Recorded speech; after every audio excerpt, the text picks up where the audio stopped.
What up, what up, what up, what up? It's your boy P. Skip. Welcome to the best half hour of your entire Tuesday. You know what time it is. It's time to get into his court. My squad with the T-Mac. Hola. Chili Will. Gracias, amigo. Let's do this. Hey, listen, y'all. Is it just me? I got to get this started. I couldn't wait to talk about this. The Lakers have now picked up Rajon Rondo. And I'm looking at this, and I mean, do you have anybody on that team that has played less than 10 years? This has to be the oldest team in the history of basketball. I mean, Will, that's your squad. You tell me what they trying to do, man. Hey, man, I think they done bought stock in AARP, man. I think Jenny Buss done bought stock in AARP, and she's just trying to, like, get every senior citizen that she can get, man. But I think it's this. I think they just trying to say, you know, we got a good 2 strong years with LeBron. We want to capitalize on that. And, you know, we want to get some veterans and some young guys to help out a little bit. But we want to try to get the next 2 rings. And then after that, we might be able to rebuild around the brow. So that's what I'm thinking is going on. But my question is, with all this money they're giving vets, how much time, because they're going to have to rebuild completely. They're going to have to rebuild completely once LeBron is gone, because you put all your stock in LeBron being there. And now, you know, he's looking at this going, yeah, I got 2 years. You know, originally LeBron said, I want to play until my son is in the league. That's originally what he said. But I don't see that happening. Nor, if I can be completely honest, I don't see his son making it. I don't see his son making it to the league. That's what I don't see. Yeah, me either. Mm-hmm. Me either. And I'm really trying to figure out. It looks like you're putting all your eggs in one basket with a thought of, okay, we'll spend a bunch of money now. This is just me thinking. We'll spend a bunch of money now, cap out everything, go over the luxury tax. Hopefully we'll get 1 or 2 rings out of this. But when it's done, we're blowing all this up. And we're starting all over again, and we're rebuilding again. Because that's the only thing I can think, because you cannot maintain this. You cannot maintain this. So this is a short-term fix. This is not the future. This is just saying we're gonna do this for the president. You know, some of the, like Rondo, he's signing for the minimum. He's not getting a big fat contract, and some of the other people didn't either. Reza didn't get a big fat contract. Some of the other people didn't get that. Dwight Howard didn't get a big fat contract. So they still, most of their money is tied up in the big 3. But I think after this year, they might figure out 1 or 2 other people that's on the market that they can soak up for a nice price and go for it 1 more. But after that, I think it's over with. I think they're going to have to, like you said, Pastor, I think they're going to have to blow it up and start back rebuilding from scratch. Yeah, if you were a GM, is this the way you would go in looking at this team and go, you know what, I'm going to put all my eggs in this basket. Hopefully LeBron can do this for us. Or would you begin to say, you know, I think this run may be about up. We're going to see what it looks like this year. But I got to start bringing in some younger, newer talent to sustain us after LeBron is gone. No, I would do it exactly like they're doing it, because even when LeBron had them young cats on the team, you see they all got up out of there. They didn't want to be playing under LeBron. Now you got some people who don't mind, you know, they at the end of their career, they ain't got a ring yet. They can play less minutes and sparingly and play in different spots. They can be ready for the playoff run. You know, those are the type of people that they need right now. And I would do it exactly like this. After 2 years of trying to get the ring 2 years in a row, which they have a very good chance to do, then at that point, I'll be looking about building around Anthony Davis, and then whatever young prospects we can bring in. Because, you know, the Lakers is always a destination. Everybody want to be in LA because of the residual money you can make off just local commercials. Right. What about you, Tim? Yeah, I mean, I agree. I mean, I think that the Lakers, after they had the three-peat going back to the Shaq and Kobe days, and then Kobe won, two more post Shaq.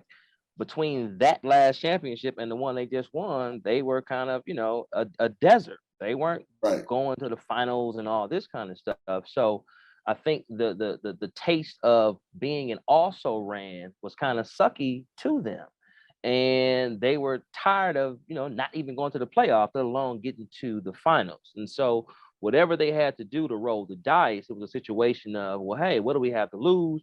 We haven't been nowhere near the finals over the last decade or so. If we have an opportunity to color outside the lines a bit, let's go ahead and go for it. And then with the bubble season, they were able to get a championship. So now the gamble did pay off. And so, as we talked about before, they're playing kind of with house money now. And I think that, to Will's point, bringing those veteran players in, they saw what happens when you surround LeBron and AD with some other younger players. They don't necessarily rise to the occasion. And bringing in these veterans who have, some experience under their belt, they're hungry for championships. They might be a bit more malleable in that I just need you to do your role. I don't need no back talk. I don't need no drama. I don't need nobody crying about how I need to get more shots, Kuzma or what. No, this is what your role is. And I think given that many of these veterans that they have on the squad have not won a championship yet, they appreciate the fact that, hey, man, it's not an automatic that you get a chance to play for a championship. So they've kind of chomped at the bit for this opportunity to get this one last feather in the cap on their way out of the league, and because nothing is guaranteed. And so I think that collectively they are adult enough, mature enough to put themselves in the best possible position to win. And if they don't get hit by the injury bug, I think they'll probably come out of the West, and be a formidable challenge to the Bucks if we are able to make it, that far. And as far as it being LA, going this route, I think given the lay of the land, they didn't necessarily have a choice but to go, this way. And once LeBron, hangs up his shoes, his cleats, if you will, or his sneakers, that'll be some more money that will be available for them. And because it's LA, one of the richest franchises in the league, they have the coin and cushion to be able to hedge their bets if they have to go over, the salary cap and pay that luxury tax for, a short term, 3 to 5 years. They can go ahead and eat that, make it back up in their TV contracts, both local and national. Do you think, I'm just throwing this out here, now isn't AD from Chicago? Yes. Yes. Do you think with the pieces that Chicago has, if things don't go right in LA in the next 2 years, and he looks like I don't want to do a rebuilding, do you think he might go back to Chicago? That's a possibility. I would say no. Mm-hmm. Okay. I would say no. And the reason why I say no is because AD is loving being Hollywood. He loved it. He in a movie, he got all kind of commercials. He just loving being Hollywood. And Chicago is one of the greatest cities on planet Earth. It is definitely not Hollywood. And it's cold. So for him to go back to Chicago, I can see him doing that at the end of his career, but I can't see him going at the peak of his career back to Chicago. I think he'd much rather be in Los Angeles. Do you think he may do like a LeBron? I'm going back home, winning a championship at home, and then maybe I'll go somewhere else later. No, because it's something like that. It's a different scenario. Chicago won so many championships before. Right. Cleveland had never won a championship. LeBron wanted to at least deliver a championship to Cleveland. I mean, the Indians hadn't won. The Browns hadn't won. They was just thirsty for a championship, and LeBron just wanted to be the homegrown child, a little kid from Akron, to deliver that to them. I don't think if AD go back and win a championship in Chicago, it's definitely not going to overshadow or be more important than their glory years.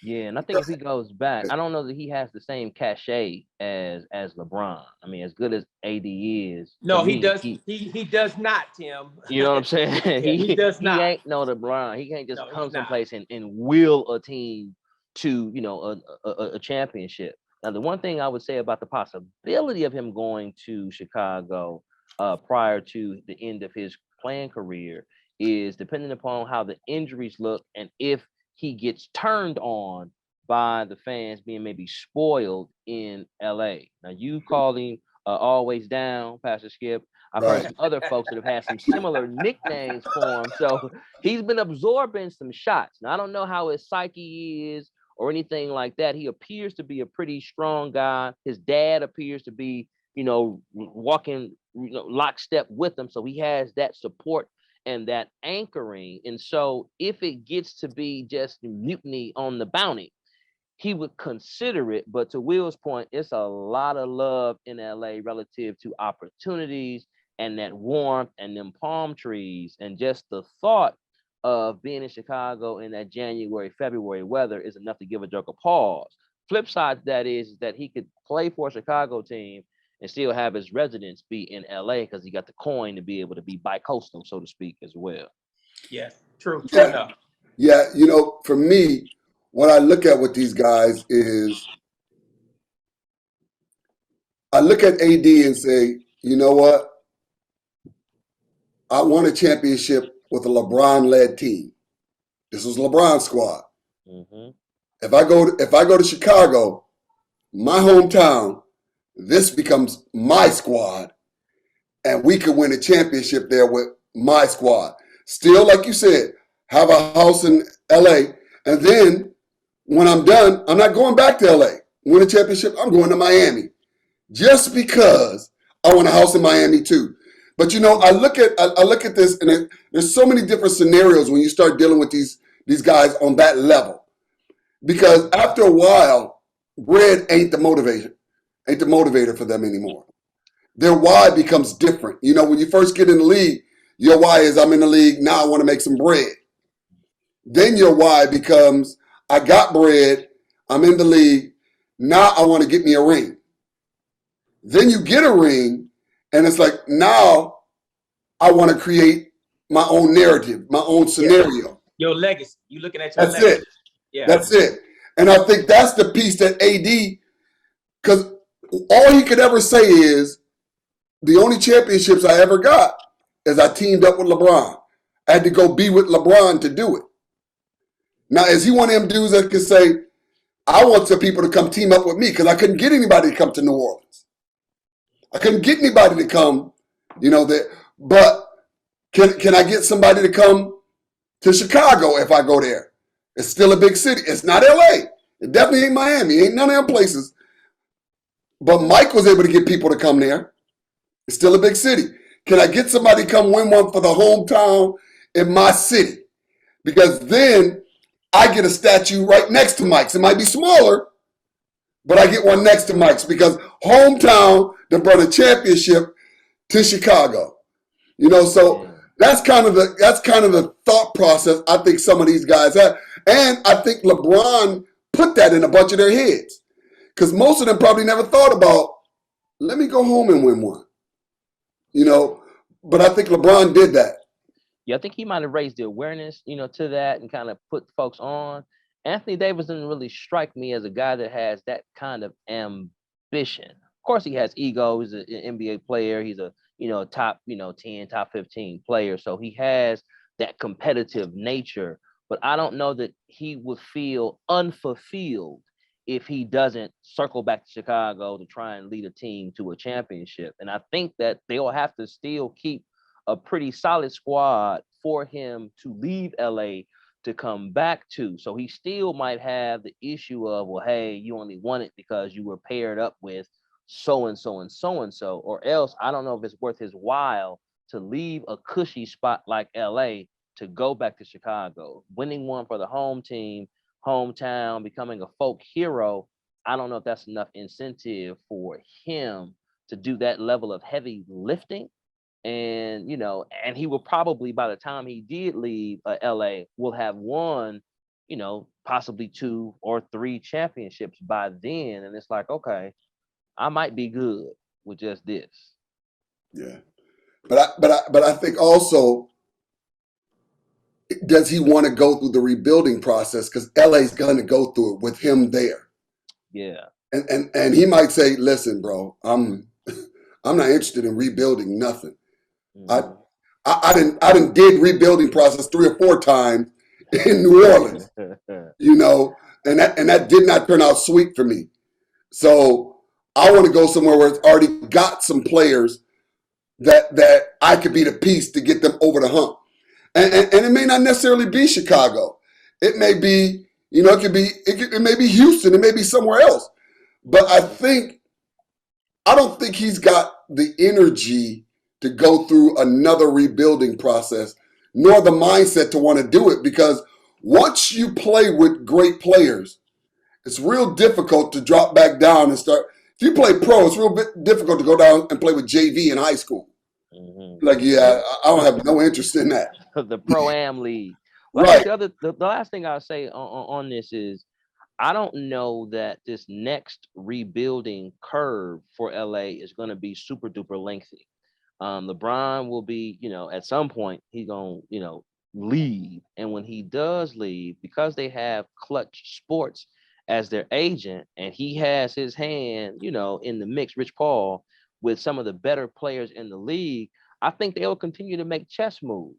And if AD can stick around for 1, maybe 2 seasons on a rebuild, I think they will give him enough reassurances that, hey, man, this ain't going to be no long, lengthy, 3 or 4 year process. We might have to absorb some stuff 1 season in transition, bring our next piece, and be at full throttle at the most 3 seasons, likely 2, for us to still be competitive, because I'm thinking they're probably eyeing that rebuild and succession plan even now, knowing that it's inevitable that LeBron is going to have to, move around. And AD is going to have to continue to stay healthy, or else him and LeBron might leave at the same time if his injuries become, too numerous and insurmountable for him to be able to maintain this top tier, all first team NBA status as a player himself. So I think there are a couple of different X factors there, but I think he's in a really good position as far as options are concerned. Go ahead, Will. Well, I'm gonna say this. I want to see how his body look when he come off this season. That's what I want to see.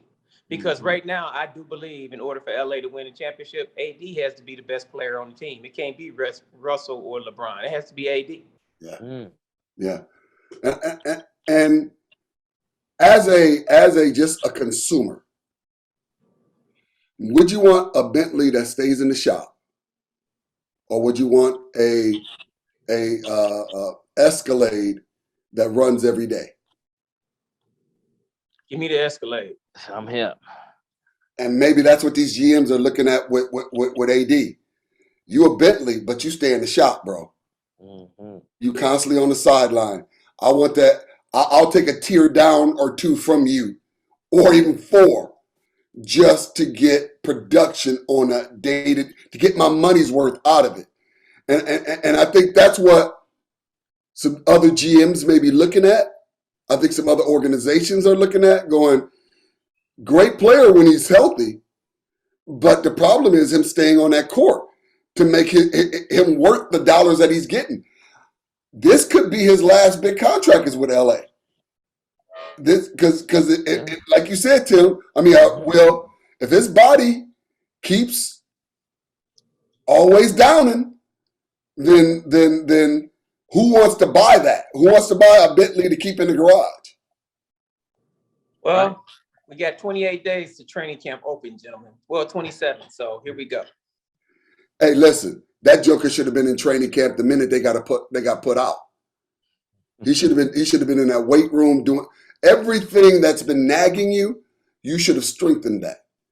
And I think that's because the rumors is he's not in the weight room. He may be putting up shots, but he's not doing the thing to make his body stay durable. And even what'd you say, Rich Paul? Is that his name? Yeah. There's rumors about him out there now. about free agents because I think Nerlens Noel is trying to sue him for like $60 million. Yeah, 58 mil. Yeah, saying that listening to his advice cost him $68 million. Mm-hmm. And so, will he still have that cachet? Because that story is running. And faith cometh by hearing. Yeah, I mean, I think one of the things with that though, coming from Nerlens Noel, if your total contract was $60 million, you might be overpaid. So I don't know that, nobody wants to have, a negative hit to their reputation and stuff like that. So it certainly doesn't necessarily help. But I don't know if the damage to it, if the story just sticks with a Nerlens Noel. Now, if the story continues to have some legs and other players, particularly those that are of a higher stature than Nerlens Noel, come forth, now it's like, okay, bro, the empire might be coming down. This right here could be attributable to, hey, man, that's just haterade. My man was thinking he was worth more than what he really is, etc. Because he ain't necessarily been no killer. He's been a underachiever, quite frankly, since he came out of Kentucky. He was supposed to be the next big thing. So the fact that he's still in the league, still making bread, I think a case or an argument can be made against that. So again, you don't want any negative, energy or news about you. But I think that Rich Paul and Clutch Sports can defend themselves against this particular accusation, particularly when they lay out the rest of the laundry list of who they do have, who ain't got no problems with the coin they've been able to secure. I think, wise men think like that. I promise you we do. But it's them fickle cats that, ain't used to having coin and don't know how this game is played business wise, that, it could affect those young guys who really don't know because, you're getting to soon you'll be getting to a generation who don't know LeBron. Right. just like, they know Mike because everybody's buying his shoes. Mm-hmm. They know Kobe because of his tragedy. But there's going to be a time when they go, LeBron wasn't even one of the top 3 players. There's some cats who will say that. Yeah. Like there's cats who are like, AI, who's that? What do you mean? Bird. You talk about Bird. Bird Bird don't get the kind of love that he should get based on the kind of career that he had because he's out of sight and out of mind. Exactly. I saw a stat recently of Wilt that in one game, I think he scored 50, had like 30 rebounds, had like 20 blocks, like 24 assists. 24 assists, and like 15 steals. In the same game. A stat line like that don't make you the GOAT. That's unbelievable. Yeah. I mean, that don't make you the GOAT. The year that he scored the 100 points, man, he averaged like 55 points that year and 27 rebounds in that same year. Yeah. So, tell me why that don't make you the GOAT. Because you weren't on ESPN. That's why. Right. You know what I'm saying? That's why you weren't on ESPN. Right. And that to me seems like that could happen with LeBron, unless LeBron knows how to translate this beyond the court and beyond, and keep his name in the media and still keep it, clean and applicable. I think that's what could happen to him. You're like, yeah, this cat that won championships or been in finals everywhere he went. Yeah. So what has he done lately?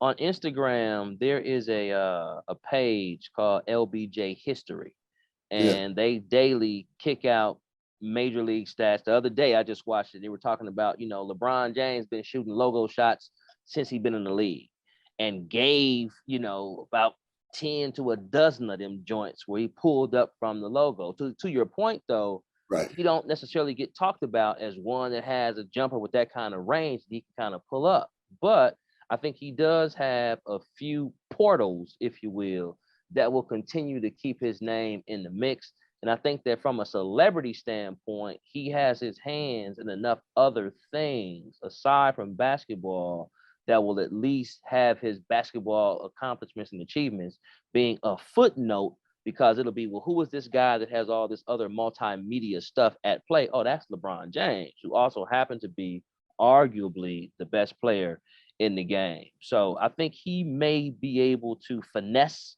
that. But, you know, your point is well taken. That is very, very easy to forget about somebody. We hardly ever talk about Dr. J, to Will's point, about, you know, high flyers and those that, you know, everybody had to get. You know, he was the first one that people had to get his shoes, you know, the Converse All-Stars. And so you can fade. I had to have a pair. Or you think, right. He said he had to get a pair. You didn't have a pair, Will? I had to have a pair. Exactly. It was the first pair of leather tennis shoes that I ever had in my life, and they were bought for me by Mac Weddle. Wow. You know, and or you think about people like George Gervin. You know, back when I came up, and you know this, Will, it was all about your poster game. Yeah. You had to have a poster game, man. Yes. And you had to have that Iceman poster with him sitting on the throne of ice with the two balls. Yeah. Mm-hmm. You know, but who talked, and who didn't try to finger roll like Ice? Who didn't? Everybody tried to finger roll like Ice. But people don't talk about that. Because again, I'm social media. I'm gonna bring somebody up that the players themselves will talk about as being an unstoppable force in the league that gets no love. And that's Bernard King. Oh, bing, bing, bing, baseline jump shot like Bernard King? Yeah. Bernard King, you know, he had a catastrophic injury and then came back and made the All-Star team. And he was unstoppable before anybody else was unstoppable. People would tell you, you know, I've heard Dominique Wilkins say out of his own mouth that I used to be afraid of Bernard King. Because Bernard King could kill you and you didn't even know you was dead. That's how cold. Death by 1,000 cuts. But coming up at a different time. I mean, Bernard King and Dr. J would have came out, you know. Michael Jackson and Madonna is so famous because they came out during the video era. Right. You know, if James Brown would have came out during the video era, right. You know how, I mean, Parliament Funkadelic would have been out during the video era. You know how popular they would be. Right. So a lot of it is timing, man. So right now, the reason why, you know, some of these people don't get the type of acknowledgement that they could get, because I'm gonna tell you right now, my prediction is Giannis is going to be an international celebrity as far as product endorsement. Oh, no I think he's going to be selling stuff all across the globe. He's going to have commercials in 5 to 6 different languages. I agree. And one of the reasons why is because he's not an American. People love when a sport is a baseball or basketball, like the pitcher, the Asian pitcher that's hitting all the home runs. Right. They become big international stars because people love when somebody who's not an American can be the best at an American sport. Yeah, I agree. You know, there's so much. Listen, fellas, another great show. I think this show here was, for me, one of the better ones because we got to talk about, I got to pick your minds about what would you do. And so that's always good to get you guys input. So listen, meet us back here, same bat time, same bat channel, next week, every Tuesday night from 7 to 7:30, right here on Jordan 1340, 98.7 FM, the #1 faith-based sports talk show in the entire world, Into His Courts. Until next week, have an amazing week. Peace.